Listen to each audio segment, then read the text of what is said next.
السلام عليكم ورحمة الله تعالى وبركاته. وبلاشين هنا هالجماعة سريع يقولون مدة الصوماليات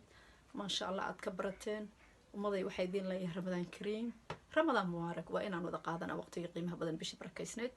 أنا ود الدعاء سنة وحيدين لأنها مدة الصومال مكسي شوغان رمضان كريم أنا أسخد دوبا وعيقلياش هالجمياش الصوماليات مكسي شوغان magacoodan ku hadlaya waxa idin loo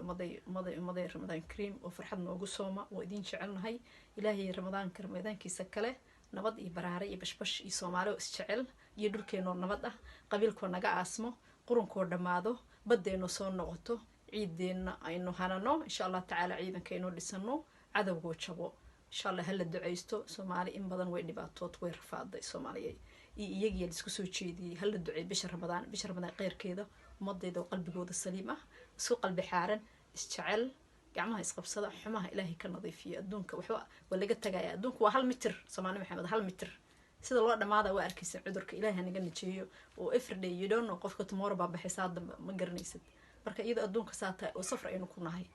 إن وحال ربعين الدعيستو اللي سعفيه كل جين وحنا وذا أردينا هل جن كعيدين عردينا جس dhul keeni ciideen u baan wada jecelnahay Soomaaliya taa Soomaaliya aan Soomaaliya wadanahay wax inaga maqan ma jiro jas xoogaa isfahan la'aan u baa jirto oo ninba meesha u socdo in dhaxda la isugu yimaado oo hal wiil baan wada haysanahay laamiga aan ku wada dhacno aynu insha Allah midnimadana la adkeeyo qaranimada ciidii iyo carrada iyo calanka insha Allah in weeyashan u soo halgameen waana bil Ramadaan hal la duceeyo bishii baraaro ku waara walaalahay qaaliga Ramadaan Kareem gabdhaha ragga iyo dumarka magacay galiyaasha anigoo magacooda ku hadlaaya dhamaan isku duubni